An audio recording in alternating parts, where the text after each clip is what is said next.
C'est un double plaisir d'être ici avec vous maintenant, parce que ma relation avec les musées de l'Homme a plus d'un demi-siècle. Je me souviens comme étudiant que j'étais dans les sous-sols du musée de l'Homme avec André Leroi-Gourhan à étudier des collections, des fouilles. Et depuis, j'étais un fidèle ami de cette institution. Et aujourd'hui, je vais vous parler d'un problème qui va sans doute créer un débat. On pensait jusqu'à présent que l'écriture était née il y a 5 ou 6 000 ans. Et la grande discussion était si elle était née en Mésopotamie ou en Égypte. Et depuis, on a eu des essais de identifier des traces plus anciennes d'une proto-écriture. Comme vous le savez sans doute, Maria Gimbutas a essayé de décoder certains signes qui étaient sur les statuettes de Vinça et d'autres sites, d'autres cultures néolithiques des Balkans. Mais elle a réussi à identifier des mots. C'est-à-dire que il y avait l'image de la déesse ou d'un esprit ancestral, et les messages étaient un mot qui voulait dire merci ou grâce ou autre chose comme ça. Donc il n'y avait pas de phrases. Et puis on a trouvé encore qu'il y avait des signes avec une signification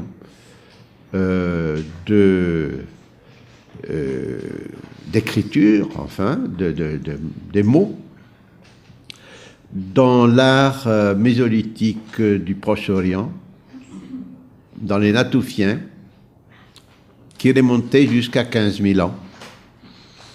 Mais ces différentes découvertes qu'on avait fait avaient amené la recherche vers une vision évolutionniste de l'évolution de l'écriture. C'est-à-dire, on a commencé à inventer des mots, et puis, au bout des mots, on s'est développé avec des phrases. Et la tendance était celle de trouver une raison politique pour la création de l'écriture. On a dit que c'était à cause de l'exigence de chefs d'une structure politique complexe au Mexique, comme en Chine, comme en Égypte, pour envoyer des messages, pour dominer la situation. Ils avaient inventé de façons de communiquer avec leurs représentants dans les différentes régions. Moi, j'ai eu la chance de m'occuper de la décodification de l'art rupestre post-paléolithique en Valcamonica, en Suède et en Afrique du Nord même. Et j'ai essayé de voir ce qu'on pouvait faire avec l'art paléolithique. C'était un défi pour moi-même, Et je n'étais pas sûr du tout d'arriver à quoi que ce soit. J'ai travaillé un petit peu là-dessus et j'ai trouvé des choses assez intéressantes. Tout d'abord, je ne suis pas allé directement essayer de traduire main veut dire main et pied veut dire pied, mais j'ai essayé de comprendre la structure grammaticale et syntactique de certains documents. Et j'ai trouvé qu'il y a toute une série de documents assez riches qui avaient l'intention de transmettre des messages. Alors, pas tout l'art préhistorique avait cette intention, parce qu'il y a des raisons différentes pour produire cet art. Évidemment, l'idée du siècle passé, enfin, que les hommes préhistoriques aimaient faire les peintures pour enjoliver les roches, je pense que c'est dépassé. Mais il y avait des raisons de commémorer, d'exalter, de sanctifier un lieu, de les rendre dédiés à un certain esprit, à une certaine...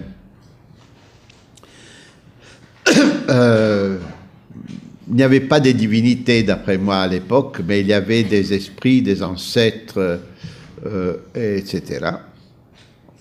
Ou bien, ils avaient aussi excusez-moi, ils avaient l'habitude de marquer sur les roches les signes totémiques de son propre clan, surtout dans les lieux sacrés où il revenait. Mais à côté de tout ça, il y a une série assez importante de documents qui avaient la finalité de transmettre des messages. Et alors, j'ai trouvé aussi une chose qui m'a poussé vers une certaine direction, qu'il y avait des éléments qui se répétaient dans l'art paléolithique et dans l'art post-paléolithique, et aussi dans l'art tribal d'aujourd'hui. Par exemple, dans tous ces différents types d'art,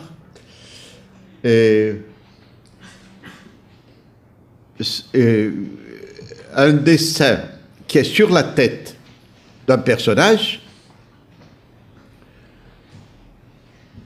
est très probablement les noms du personnage même. Autre chose que j'ai pu constater, que très souvent, quand on représente une image d'animal, c'est un totem. Ce n'est pas l'animal même. Enfin, il y a ça et ça, hein, il y a les deux.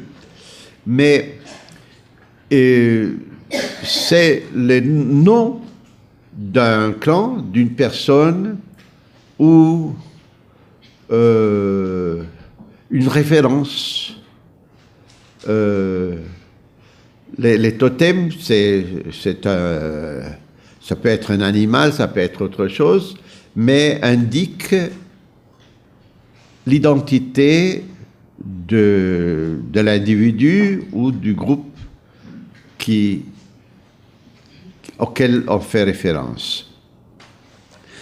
Alors tout ça m'a apporté à regarder l'art préhistorique, l'art paléolithique, comme une structure qui avait trois types de graphèmes. il y a des pictogrammes qui sont des figures qui peuvent être la figure même du bison, mais peut-être aussi les pays bisons, la personne bison, les clans bisons. Il y a les idéogrammes qui sont des éléments qui se répètent, pas seulement en Europe. Et les mêmes idéogrammes, on les retrouve en Afrique, dans l'art des chasseurs archaïques, en Tanzanie par exemple. Et alors, ça, il y a entre 20 et 25 de ces idéogrammes qui se répètent partout. Et alors là, il faut essayer de comprendre la signification de ces idéogrammes. Et c'est une signification qui peut varier d'une racine à des développements locaux. Par exemple, l'empreinte de main veut dire main, mais dans certaines régions, c'est un acte de propriété, c'est à moi. Ailleurs, c'est une signature. J'étais là, je confirme. Dans les rites des passages, encore aujourd'hui, chez certaines populations africaines, chez les Sandawe par exemple, quand on arrive à un certain âge, il y a un rite des passages, et les jeunes gens qui passent le rite des passages rentrent dans la grotte sacrée et laissent leur empreinte comme signature qu'ils acceptent les règles pour devenir âgés, pour devenir part de la société des gens âgés. Alors, j'ai fait un très gros travail comparatif en essayant de voir les possibilités. Les résultats que j'ai obtenus, j'ai réussi à identifier entre 30 et 35 documents. C'est dans une phase de travail. Je peux me tromper. Si je me trompe et quelqu'un me corrige, j'aime bien parce que ça fait avancer la recherche. Mais je pense que j'ai trouvé la voie pour arriver à lire l'art paléolithique. Et ça, je pense que c'est assez une petite révolution, comme disait notre président tout à l'heure, parce que jusqu'à présent, il y a eu beaucoup de descriptifs. Les beaux lions, les beaux cheval, un signe qu'on ne sait pas ce que ça veut dire, et tout ça. Et maintenant, je pense qu'avec cette méthode que j'ai développée, j'ai publié ces petits bouquins en italien, mais il va paraître bientôt en anglais, on a une voie à suivre, une méthode qu'on peut développer. J'espère qu'il y aura des jeunes gens. Quand je dis jeunes, c'est jeunes jusqu'à l'âge de 100 ans, bien sûr, qui vont essayer de rentrer dans ces problèmes et de résoudre ces problèmes. Parce qu'après 100 ans qu'on a décrit, il faut arriver à comprendre ce qu'ils voulaient dire, ces gens-là. Alors, étant donné que je n'ai pas beaucoup de temps, ici, je me suis fait une série de 30 choses à dire, mais je saute tout ça et je passe tout de suite au diapo. Comme ça, vous allez voir d'une façon pratique de quoi il s'agit. Et puis, si vous avez des questions à me poser, vous allez les poser par la suite. Vous voyez, ici, c'est un dessin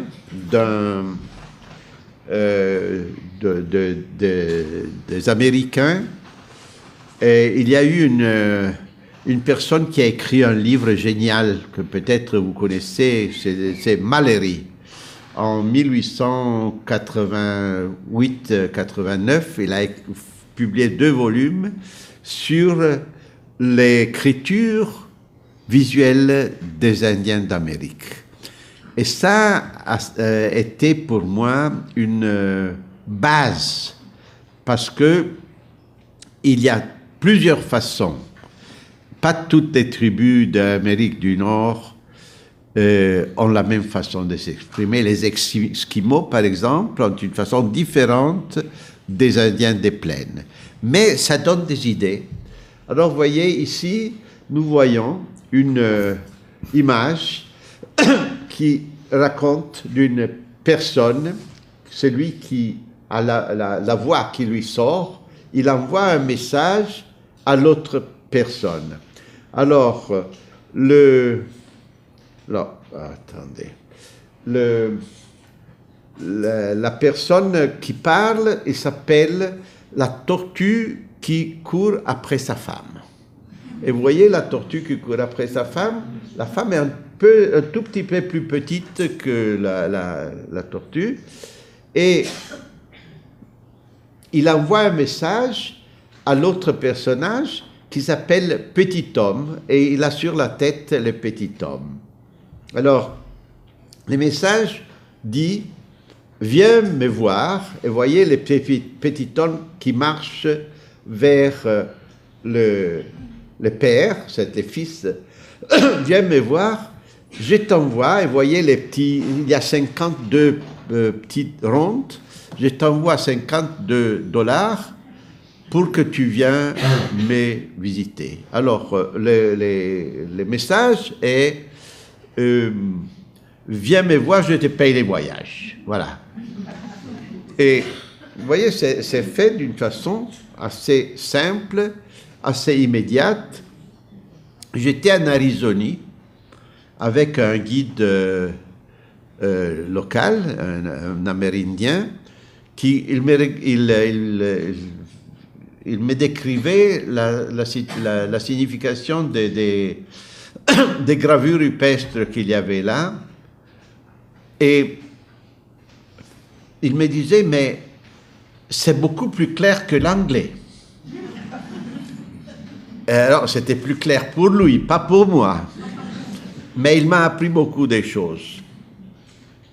Maintenant, ici encore une petite image des Amérindiens de 1800 et quelques. Et il y a un personnage avec un chapeau étrange, et il a sur la tête 3 étoiles. Et il y a un autre personnage avec l'arc et la flèche, l'autre a un fusil, et il y a une espèce de nuage sur la tête. Alors, c'est un message qui est envoyé par un Indien à un autre Indien, lui disant, les généraux, je ne me souviens plus de son nom, le général Croc, et c'est les 3 étoiles qu'il avait là, l'individu, s'est mis d'accord avec le chef Red Cloud, ça veut dire nuage rouge, pour aller se battre contre les Cheyennes. Alors, c'est un message très simple, immédiat, et l'Indien qui a reçu ça a compris tout de suite de quoi il s'agissait.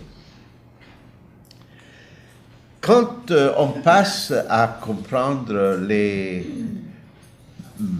peintures et les gravures de peuples de l'âge du bronze ou de période post-néolithique au néolithique, on trouve ces genres de choses. Ça, c'est une peinture qui a été décrite par les San, les peuples même qui ont fait ça. Alors, c'est l'histoire d'un monsieur.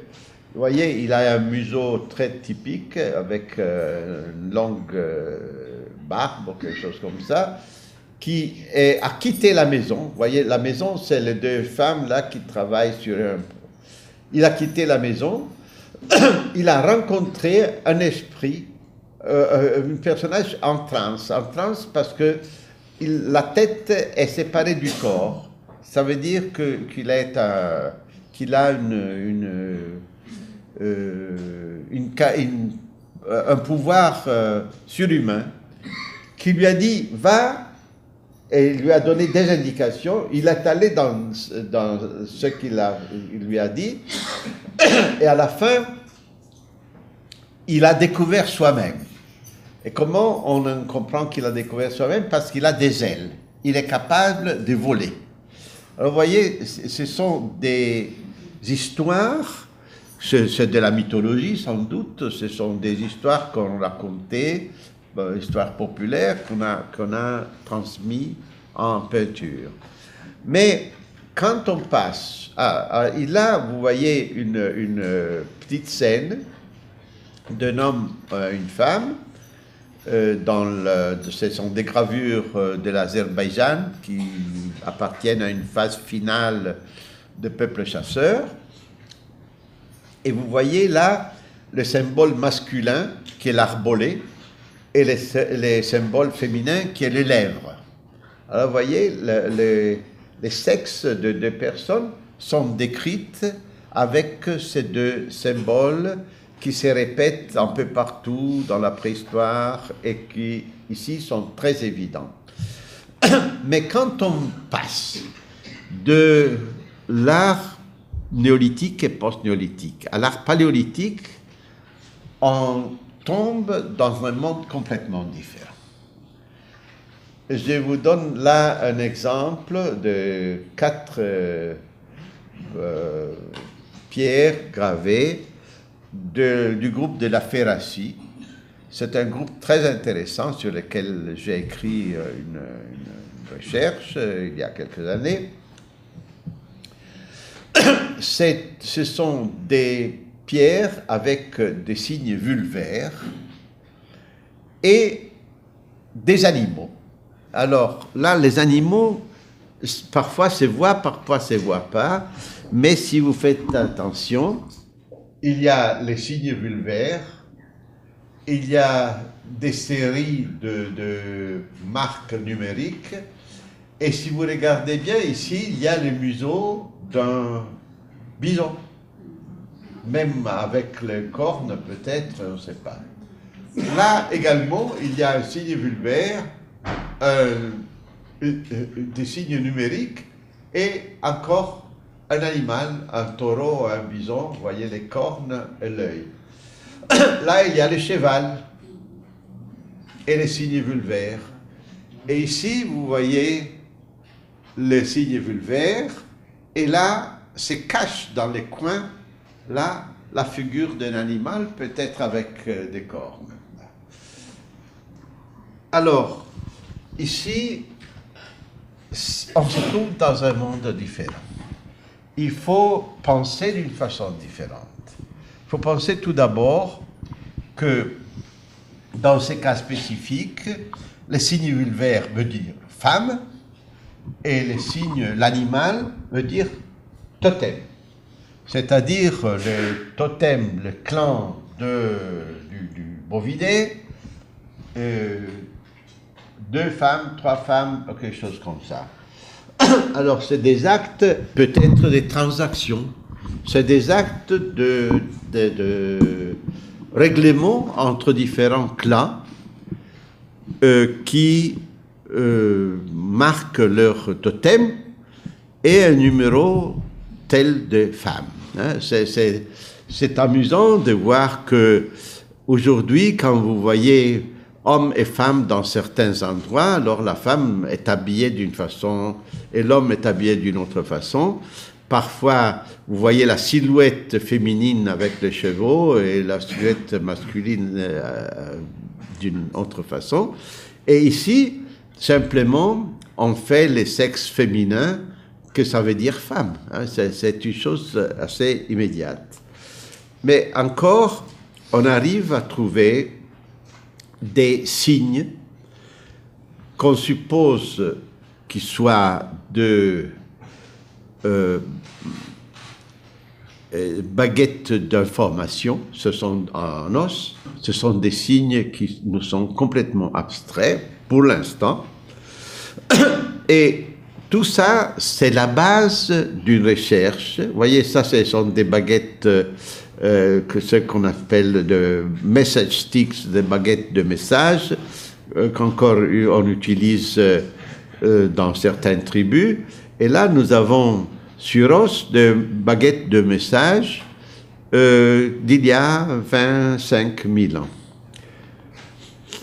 Et après, on arrive à l'art des cavernes, à la grotte du Castillo.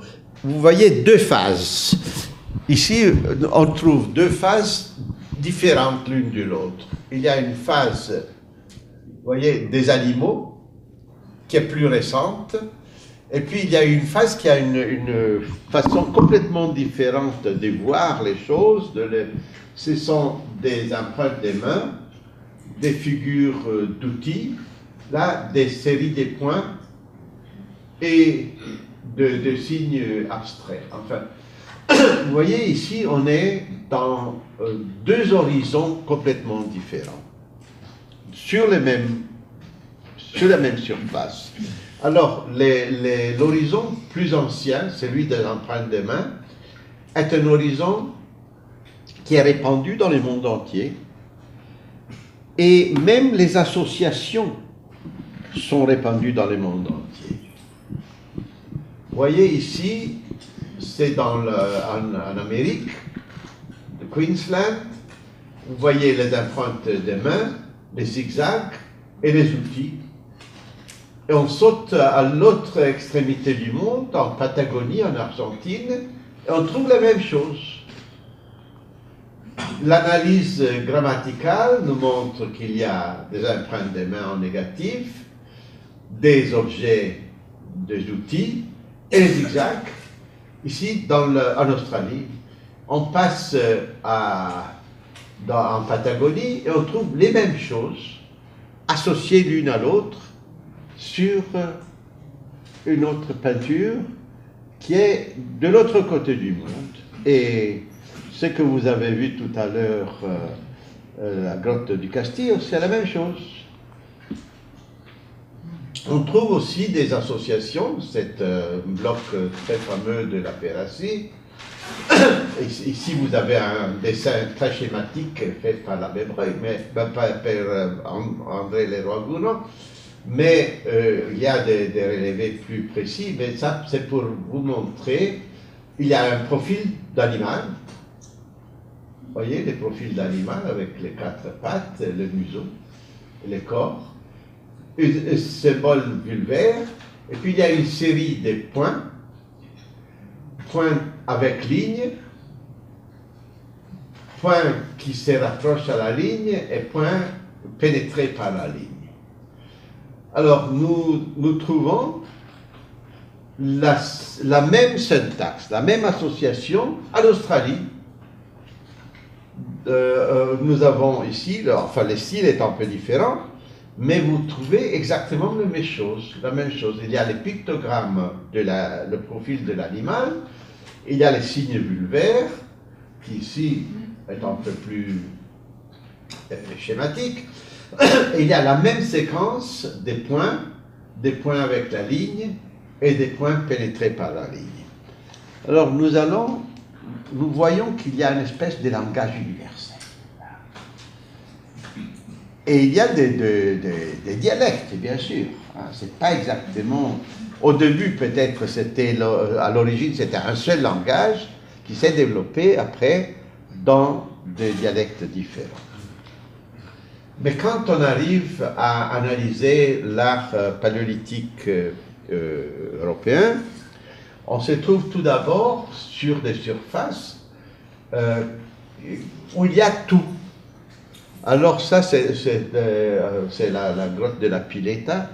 C'est un des premiers travaux que j'ai fait il y a 50 ans, d'essayer de séparer les différentes phases des surfaces de la Pileta. Et ici, nous avons trouvé qu'il y a deux messages presque identiques. Il y a là un message qu'il y a ce que nous appelons psychogramme. Il y a un cheval avec des signes de lèvres féminins. Et il y a autre chose là. Mais il y a des superpositions postérieures.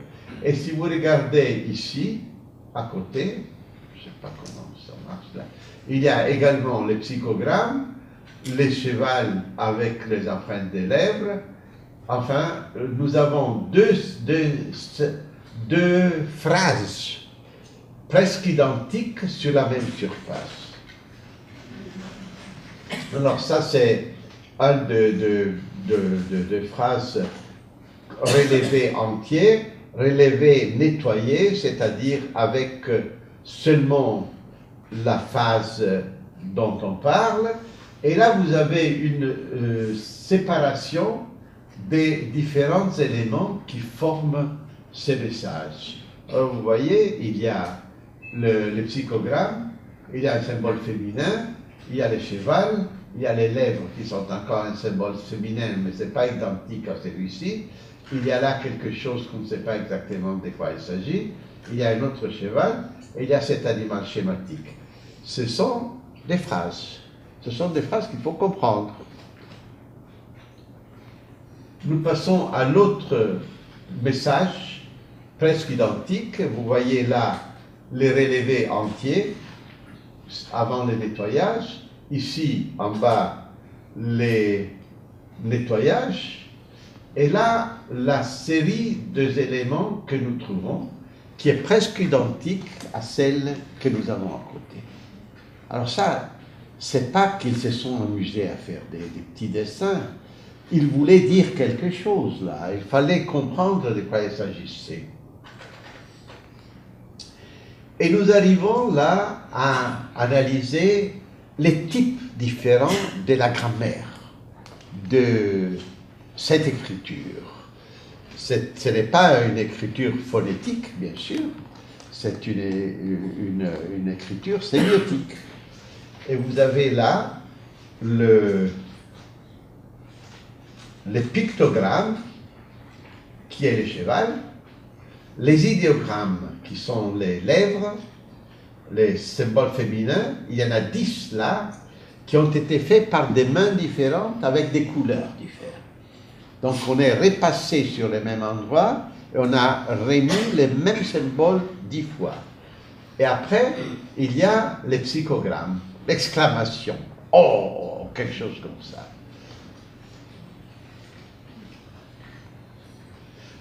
Nous allons regarder certaines des peintures les plus fameuses, les plus bien connues.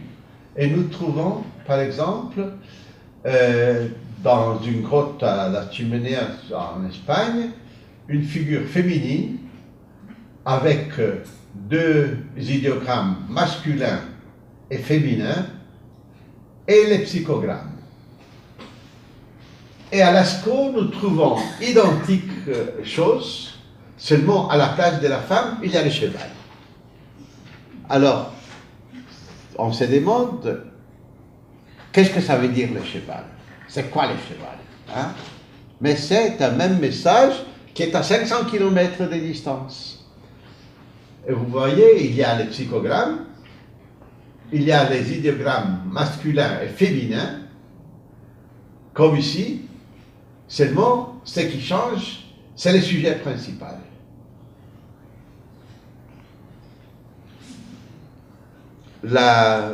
Ici, vous avez l'analyse d'une gravure qui a été publiée par l'abbé Breuil en 1912 et qui n'avait jamais été interprétée avant. Elle a été publiée 10 000 fois dans beaucoup de livres. Alors, l'analyse grammaticale nous dit il y a un cheval vertical et un cheval horizontal, il y a deux idéogrammes masculins, il y a deux idéogrammes féminins et il y a les psychogrammes d'exclamation.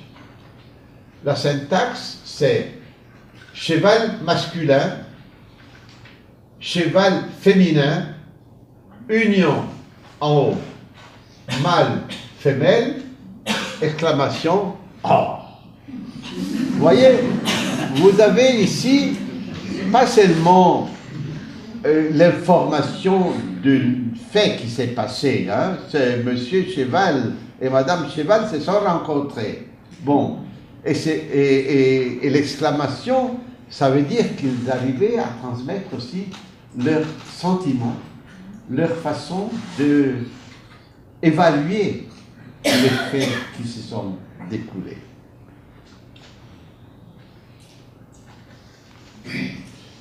Là, vous avez un objet en os dans l'Ariège.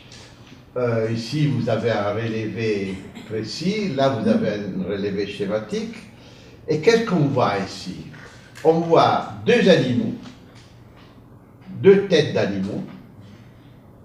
Et maintenant, vous allez tout de suite imaginer que les têtes d'animaux sont des totems, c'est-à-dire c'est monsieur tel ou madame tel. Et il y a de la marchandise à côté. Hein? Voyez?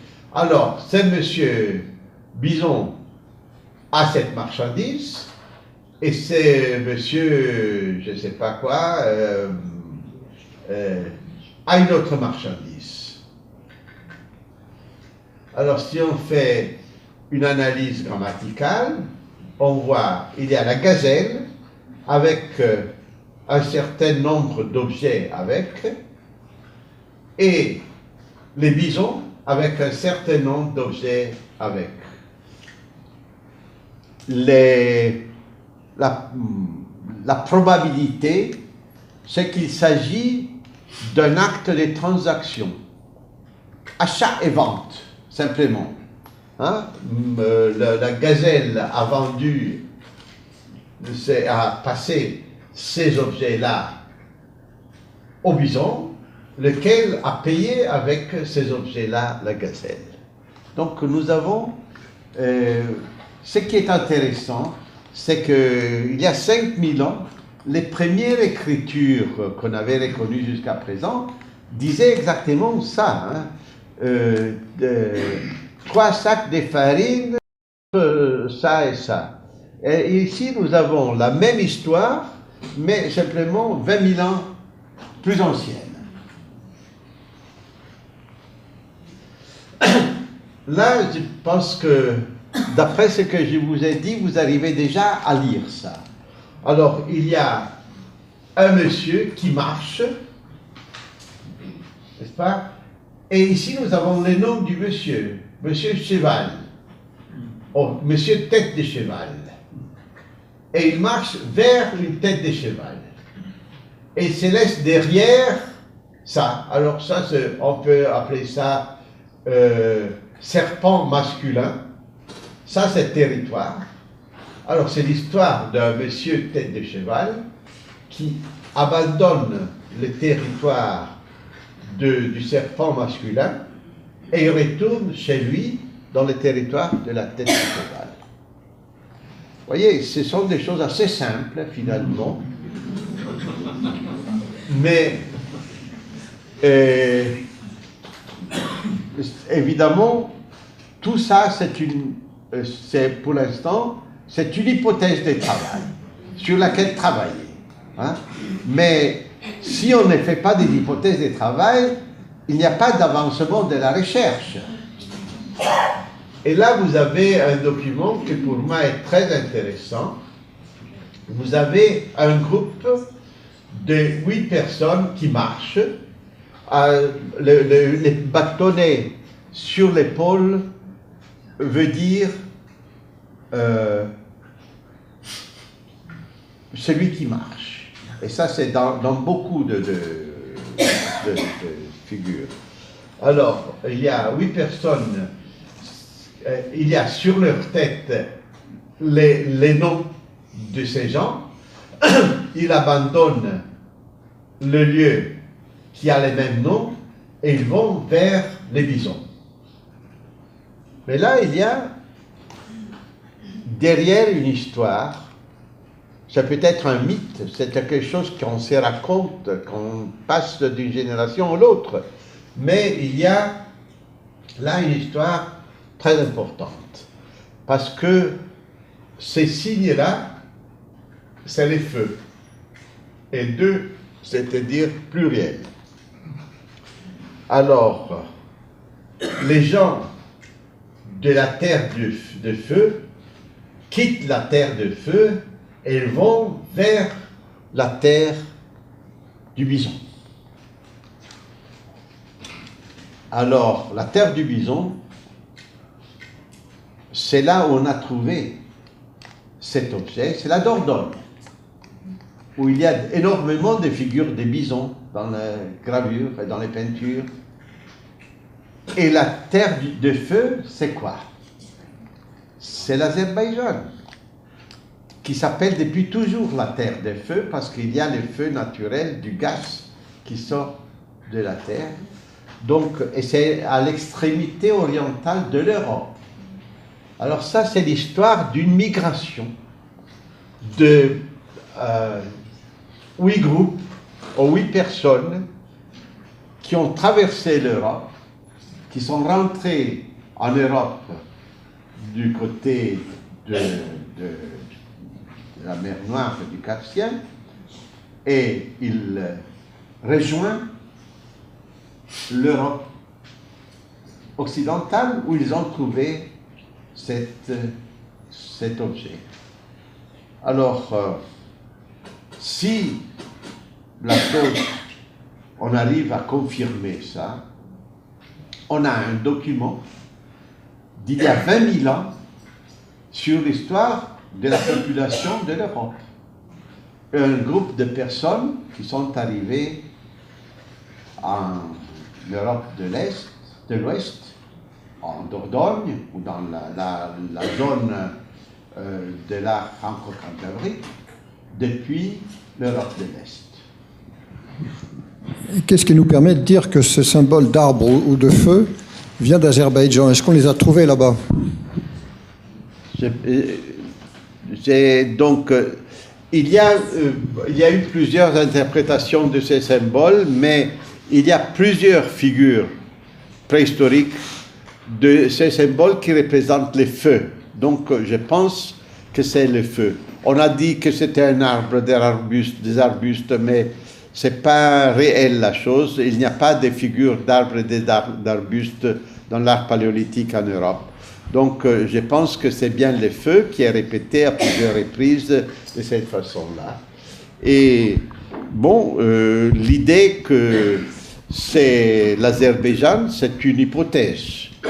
Ça peut être ailleurs, mais c'est l'histoire d'une migration de quelqu'un qui est arrivé à la terre du bison en venant de quelque part.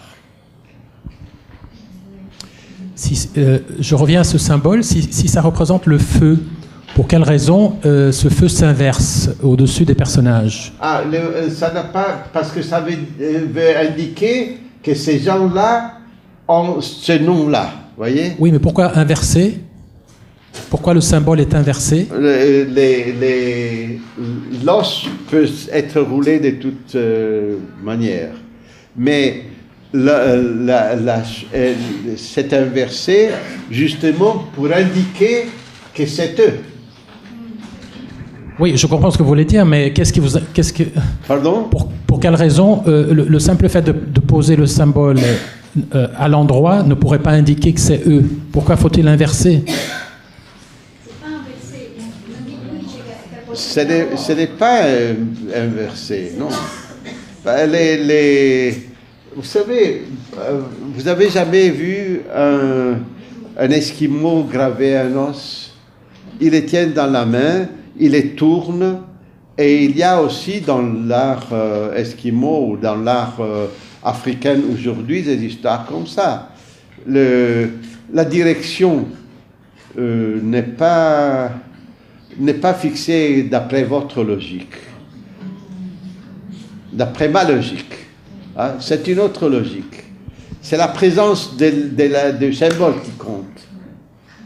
De combien de documents disposez-vous avec le symbole du feu pour réussir à interpréter ce symbole comme un symbole de feu?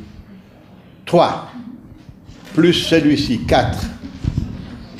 Tu dis que tu as 4 symboles de feu. Pardon? Il y a 4 symboles du feu que je connais, moi. Oui, mais les autres sont où? Sont sur quoi? Sont quoi? Sont où? Il y en a en Espagne, il y en a une dans la grotte du Castillo, Oui. il y en a 2 en Afrique du Nord, et il y en a un dans le sud de l'Italie, dans le paléolithique final. Oui. Dans tous les pays. Oui. Il y en a dans tous les pays. Non, dans tous les pays. Il y en a dans plusieurs pays différents. la zone méditerranéenne. Oui. Mais je peux vous dire que aussi en Afrique du Sud, les feux est représenté par les San de la même façon. Et aussi les Esquimaux dans l'extrême nord du Canada représentent les feux de la même façon. J'ai encore une question sur une des figures que vous nous avez montrées avec les mains, la toute première. Vous nous avez dit que les mains sont antérieures au reste des dessins. Attendez. Et moi, j'ai eu voir la grotte du Castillo. Voilà. Voilà. Et moi, j'ai nettement l'impression que les mains viennent recouvrir les dessins. Est-ce que je me trompe? Vous pensez ça? On a l'impression que les mains recouvrent Non. les lignes. À part les faits qu'on a aujourd'hui des datations carbone 14 qui confirment la chose. Mais Parce qu'on a un bison qui est couvert par 3 mains. Non, le fait qu'il y a une couleur qui est plus puissante qu'un autre ne veut pas dire qu'il est plus ancien ou plus récent. Ce sont des couleurs différentes qui donnent l'impression qu'il soit plus tard, qu'il soit mieux conservé. Hein. En Australie, dans un endroit, dans les Kimberley, il y a des peintures qui ont 22 000 ans, avec une couleur rouge parfaite et des restes de choses qui ont été faites il y a 3 siècles qui sont effacés complètement.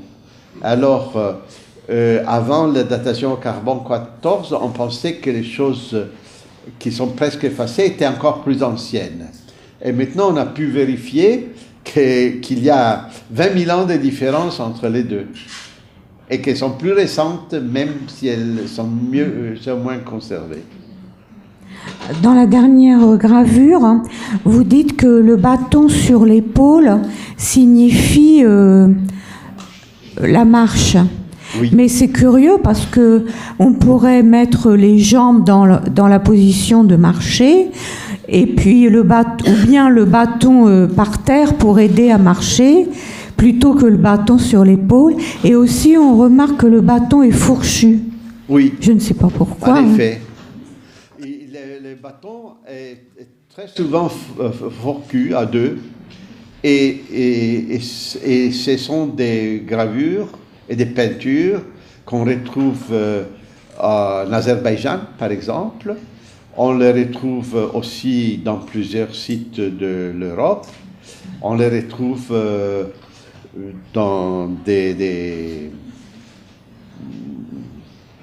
comme des symboles qui veulent dire voyageurs.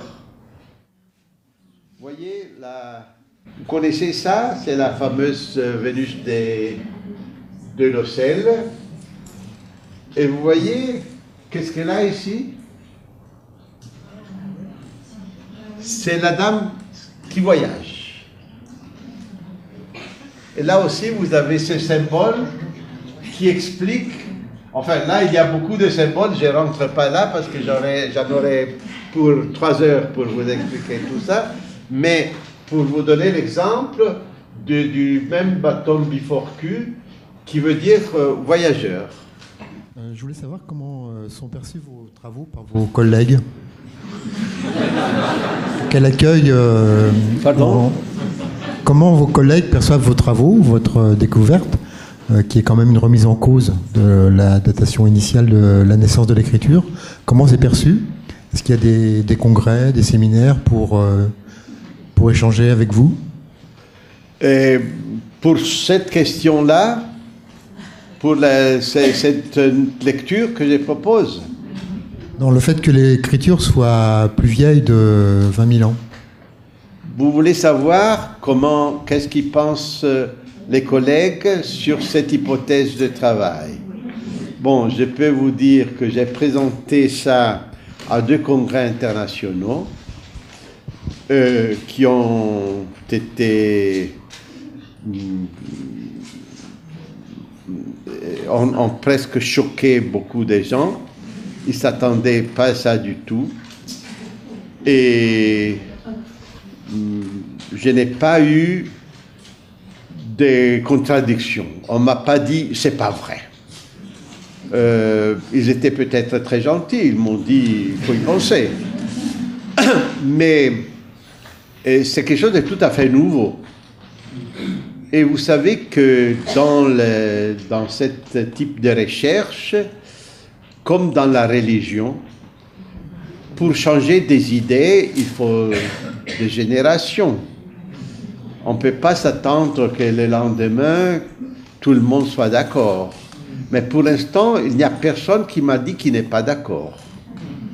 Qu'est-ce qui peut expliquer le fait que la représentation de l'être humain soit relativement tardive dans ce type d'écriture, dans les écritures en général, dans les dessins, alors qu'on le voit plutôt sous la forme donc de mains, enfin bon, de petits objets, etc., de symboles.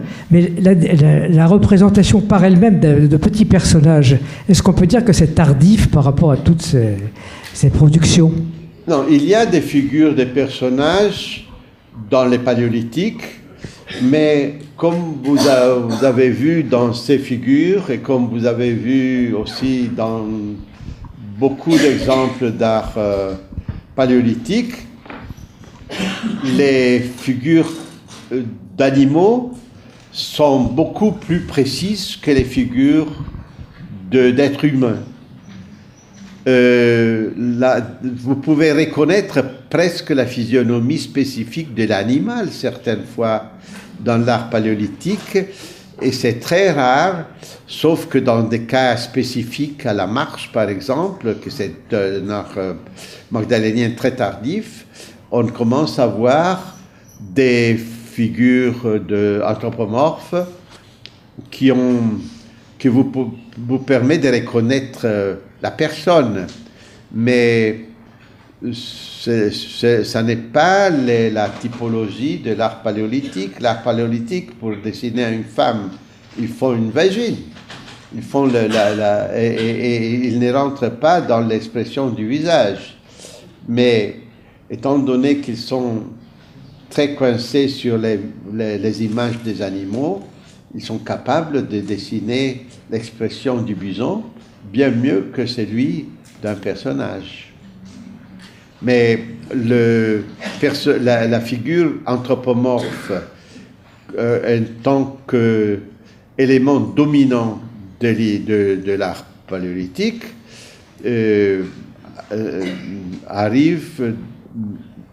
n'arrive pas chez les peuples chasseurs. Il y a des peuples récolteurs qui appartiennent à l'âge de la pierre ancienne, ou ce que nous appelons en Europe paléolithique supérieure, mais il y en a en Australie, il y en a en Afrique, mais ils sont des récolteurs.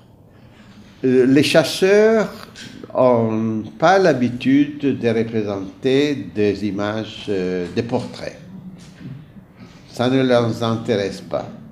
Et d'ailleurs, toute l'art préhistorique, en général, a une typologie très restreinte. Hein? Il y a figure anthropomorphe, zoomorphe, objet, structure, qui peut être ce qu'on appelle tectiforme, qu'on ne sait même pas si c'est une structure, et idéogramme. Il n'y a rien d'autre. Hein? Il n'y a pas de paysage. C'est une vision très précise de ces langages spéciaux qui servent pour transmettre des messages. Vous avez utilisé le symbole du feu. Vous avez indiqué l'utilisation du symbole du feu par les Esquimaux. Y a-t-il d'autres peuplades de la période historique qui utiliseraient les symboles que vous avez repéré dans l'art paléolithique. Oui, oui. Il y a des, comme je l'ai dit il y a un moment, il y a des figures des feux en Afrique du Sud qui sont presque identiques. Il y en a chez les Indiens, Amérindiens d'Amérique du Nord, il y a aussi les feux qui sont représentés de la même façon. Donc, c'est une figuration standard.